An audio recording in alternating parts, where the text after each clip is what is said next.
Hola amigos, amigas, buenas noches. Nos encontramos una vez más aquí para compartir unas historias de terror.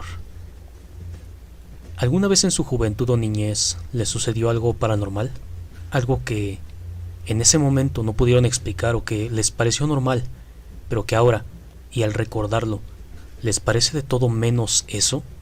Bueno, el día de hoy les traigo algunas anécdotas de personas con experiencias paranormales que, de alguna u otra manera, están ligadas con su infancia o con su juventud. Ya saben que pueden mandar sus anécdotas al correo que les dejo en la descripción. No se olviden de darle like al video, dejar sus comentarios y compartir. Así, el algoritmo recomendará más estos videos y nuestra comunidad crecerá. Sin más por ahora, comencemos con estas historias de terror y paranormales. Confía en tus instintos.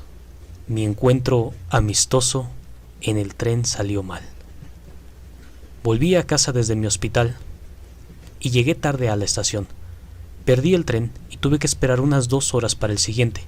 Mientras estaba en el andén, un hombre se me acercó y, como que no queriendo la cosa, me dijo que el tren ya había salido y que podía tomar el siguiente. Empezamos a hablar de presentaciones básicas, destinos, nombres. Todo parecía normal e inofensivo. Entonces, mencionó que era un influencer de Instagram cuya temática era conocer desconocidos y hablar con ellos. Me enseñó su página y un pequeño diario donde los desconocidos escriben notas sobre los demás. Me dio un chocolate y una nota a través de un choque de puños y escribió una breve nota sobre mí en el diario que me dejó leer. Me pidió que también escribiera algo sobre él. En ese momento me pareció inusual, pero bastante sano. La verdad es que me alegré un poco, uno de esos encuentros casuales en estaciones de tren que luego le cuentas a tus amigos. Subimos al siguiente tren y seguimos hablando. Fue entonces cuando el tono cambió. Empezó a compartir cosas muy fuertes y personales, que tenía un vacío en el corazón y que moriría en 4 años. Que ese día en particular era especialmente malo porque su novia había fallecido hacía 3 años y que había sufrido abusos en un albergue en esa misma fecha hace años. No supe cómo responder. La conversación me abrumaba y empecé a sentirme atrapada e incómoda. Finalmente le dije que quería que se fuera y cambiara de asiento. Se disculpó y se alejó. Pensé que ahí se acabaría todo, pero un rato después lo vi de pie, mirándome fijamente desde la otra parte del compartimento. Cuando el tren llegó a la siguiente estación, se bajó. Lo vi fuera del tren por la ventana. Entonces me llamó, y ahí fue cuando me asusté de verdad y bloqueé su número inmediatamente. Estaba de pie en el andén, mirándome fijamente y luego saludando con una mano mientras el tren se marchaba.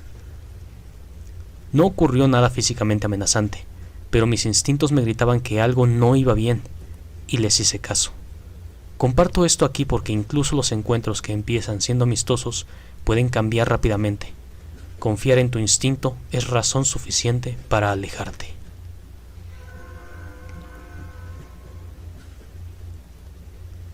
Cuando tenía 12 años, mi madre tuvo que salir de la ciudad por unos días y me dejó sola en casa. Vivíamos cerca de unos familiares, así que no era la gran cosa por aquel entonces. Se negó a darme un celular porque pensó que podría llamarme al número fijo si surgía algo. Me dijo la fecha de su regreso y fue todo tal y como ella dijo. Llegó la fecha y oí a mi madre llamando a la puerta de abajo, llamándome. Mi perrita, a quien adoraba mucho, se emocionó al oír su voz y bajó corriendo a saludarla. Llegó a la puerta y se asustó muchísimo y volvió corriendo arriba a mi lado. Me negué a bajar a abrir la puerta. Minutos después, el teléfono empezó a sonar y los golpes cesaron. Tomé el teléfono y oí a mi madre decir: «Oye, lo siento, tengo que quedarme un día más aquí. Me voy a casa mañana».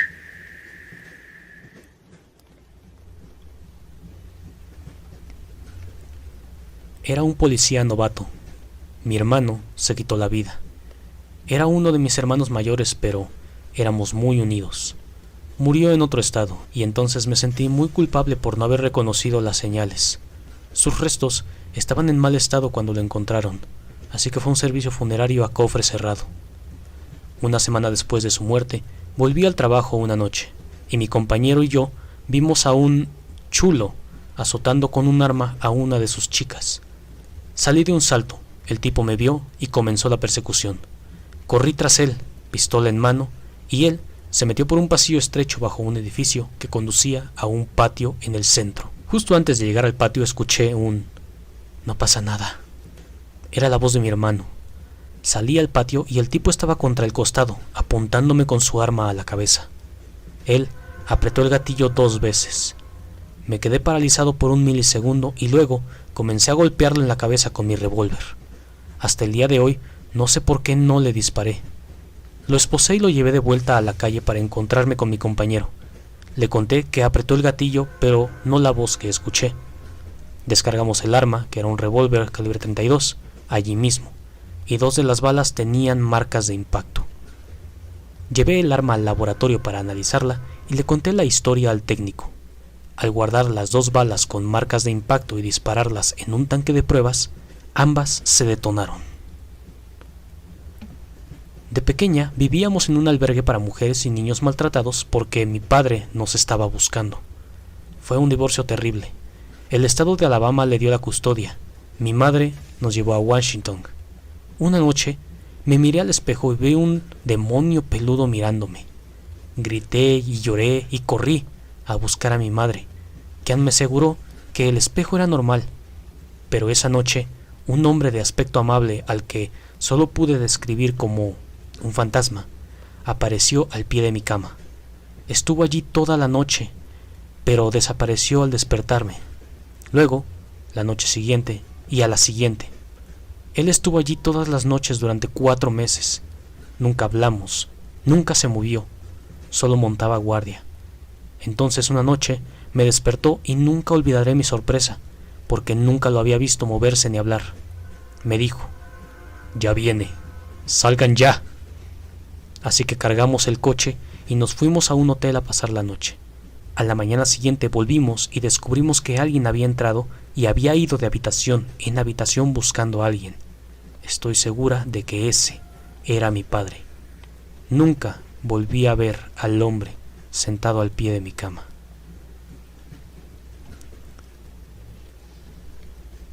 De pequeña era muy unida a la hija del primo de mi padre. Supongo que era mi prima segunda. Se llamaba Lisa. Nos hicimos mucho más cercanas en la adolescencia, demasiado cercanas diría yo. En fin, nos volvimos un poco más sabias y cada una tomó su camino cuando llegó la hora de ir a la universidad. Pasaron unos años y yo ya había seguido adelante. Una noche me levanté al baño. No me molesté en encender la luz. Me estaba lavando las manos y me miré en el espejo. Allí estaba. Lisa estaba de pie en la puerta detrás de mí. Oí el eco de su voz. Me dijo que todavía me quería y que siempre me querría. Luego se dio la vuelta y desapareció de mi vista. Me quedé un momento agarrada al lavabo. El corazón me latía con fuerza. Me tranquilicé y decidí que solo había sido un sueño. Intenté volver a la cama. Mi almohada olía a ella. Podría haber estado en la habitación hacía unos segundos. Me volví a acostar y, al quedarme dormida, sentí su cálida presencia contra mi espalda. A la mañana siguiente no había ni rastro de ella, ni olor, ni rastro en las sábanas. Lo atribuí a un sueño entonces. Ese mismo día mi madre me llamó. Me dijo que Lisa había fallecido unos días antes. La había asesinado su novio. Se emborrachó, se enfadó y la golpeó. Supongo que pasó a verme una última vez, a despedirse antes de seguir adelante.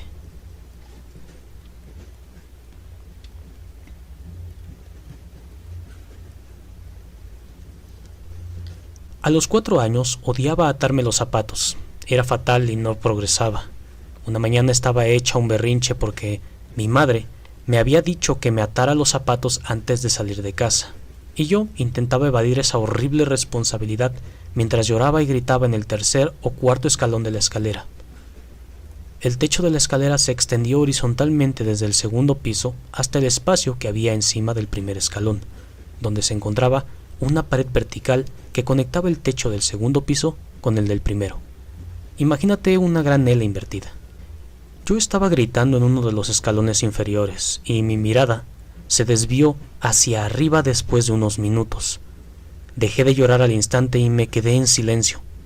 Recuerdo perfectamente haber visto a un hombre con un elegante traje negro con cabeza de jabalí, solo que azul, con colmillos y pelaje, apoyado en la esquina del techo, como un ninja sobre mi cabeza, mirándome fijamente. No me dijo nada, pero sé lo que quería. Mi mamá comenzó a preguntarme qué había pasado, notando mi abrupto cambio de humor, y la interrumpí en tono monótono diciéndole solamente, me dijo que me portara bien.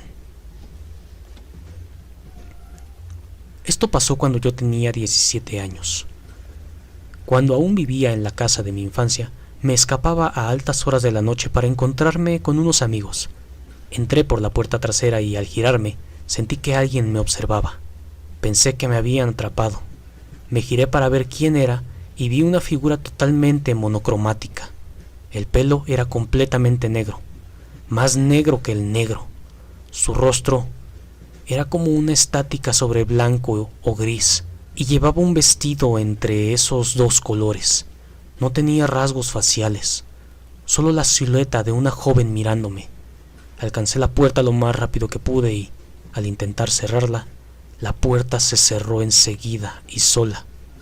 Salí corriendo por el pasillo y a la calle, sin poder quitarme la sensación de que me seguían. Me quedé en casa de mis amigos esa noche. Poco después de que esto sucediera, me quedé hasta tarde con mi madre viendo una película. Mi padre acababa de fallecer. Terminamos de ver la película y nos despedimos después de apagar la televisión, el estéreo y el reproductor de DVD, todos con sus respectivos mandos a distancia. Tras un rato en la cama, me despertó sobresaltada el ruido de estática con los altavoces al máximo y la televisión encendida sin sonido. Mi madre y yo nos encontramos en el pasillo, sorprendidas de ver que nos habíamos despertado en una casa vacía. Hace unos años, cuando tenía unos 23 y me gradué de la universidad, por fin le conté a mi familia sobre la primera aparición.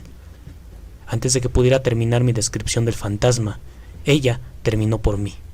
Me contó que ella y su amiga solían ver a una niña pequeña en nuestro patio trasero jugando con un vestido de verano. Dijo que parecía tener unos 12 años. Nuestra vecina, la dueña original, nos contó una historia sobre la familia que compró la casa después de su construcción. Era una familia joven cuya hija falleció de leucemia. Tendría más o menos la edad que describió mi madre. En retrospectiva, la niña no daba miedo ni era dañina. Mi hermana tuvo la misma impresión. Hasta el día de hoy creo en lo que vimos y no he visto nada igual desde entonces. También quiero decir que mi perro me daba un susto terrible porque se quedaba mirando fijamente al pasillo de la habitación de mi hermana y gruñía con el pelo erizado.